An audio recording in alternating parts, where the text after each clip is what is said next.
Hello, my name is Saxena and I'm a child author. My first book, Time Adventures The Jackson Menace, was released in 2019, and my second book, What a Mysterious World, was released in 2020 at JLF by Sanjoy K. Roy Sir. I will be telling you a story that goes by the name of Chapati Lopolus, the nutritive monster. Well, everybody loves school trips. We find it fun to go outside with our friends without needing to pay for most of the stuff that we're going to need. And it also feels fun to get a small refresher from school every once in a while. But this school trip would go horribly wrong. In 2009, there was a school trip consisting of students and teachers going to a radioactive power plant. Everything went smoothly ever since they arrived, but the trip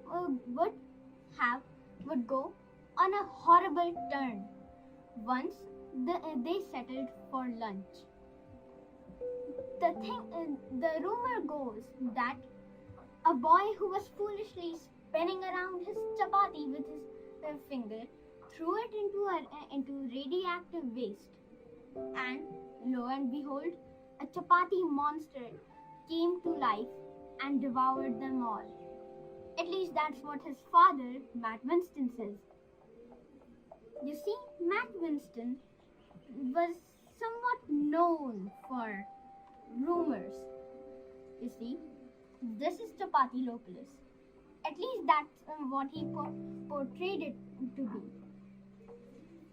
Matt Winston, 10 months after the incident occurred, got into an interview with FNC News, and there he got publicly ridiculed for his conspiracies, as the public thought.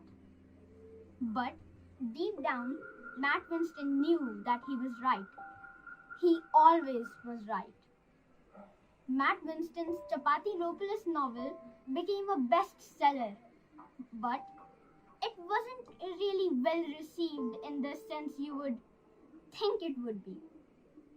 It was more often made fun of, teased, and Matt Winston continued to pull out his Chapati Lopolus stories, angel stories, and he became notorious for conspiracies and rumors about monsters. But do you really think the Chapati monster was real? Do you think that maybe he did play a part in the students and teachers' case? Did they really go missing by a Chapati monster that devoured them all? Well, that can be left up to debate. But until then, we all know that Chapati Lopolus is probably there somewhere, but who knows?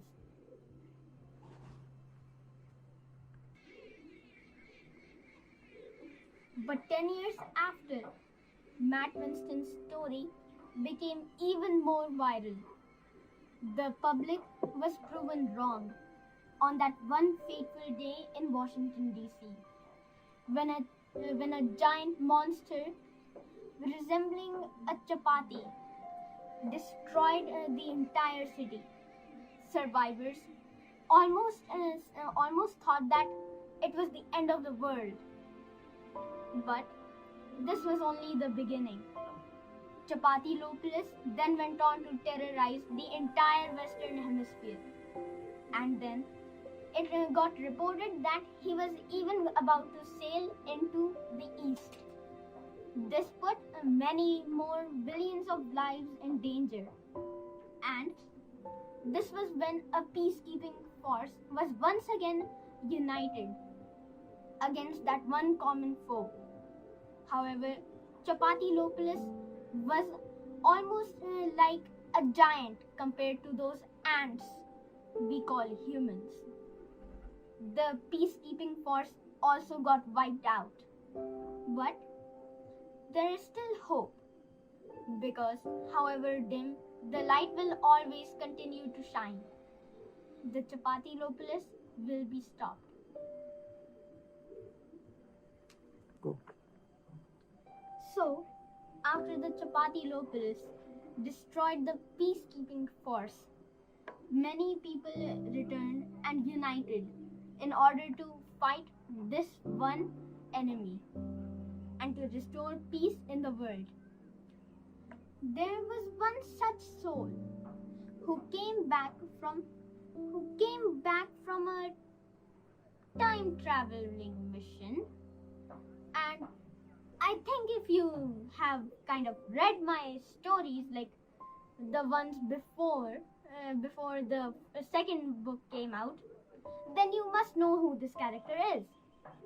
His name is Evan. Evan came back, and with his trusty portal gun, now with his side after defeating Jackson, he fought the Chapati Lopolus. The Chapati Lopolus was, however, strong, and Evan really had to think for this one.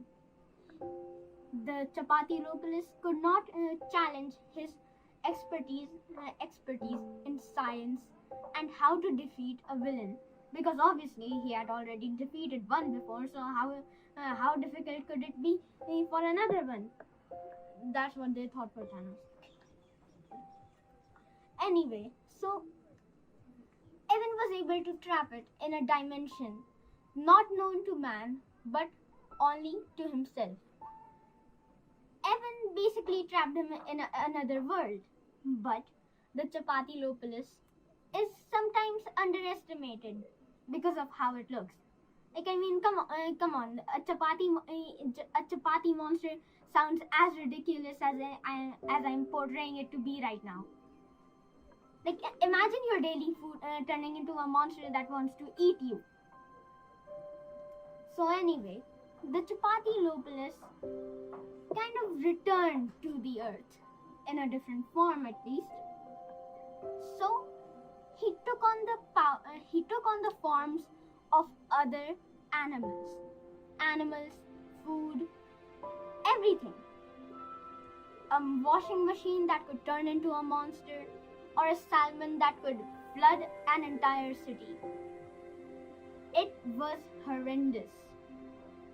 Everybody cowered, and Evan could not even match this one.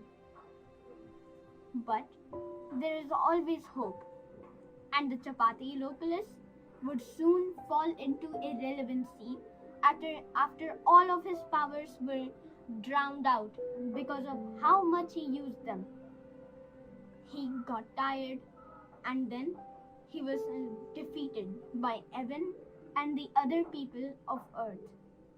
Peace was restored, and, well, you could say everybody hated chapatis now. Aside from all of the chapati monster deal, I kind of like chapatis because they're a quick meal, I guess. And I think many of you in India could probably relate to me when I say I kind of eat them every day. Sometimes in lunch, sometimes in dinner, or sometimes for the entire day.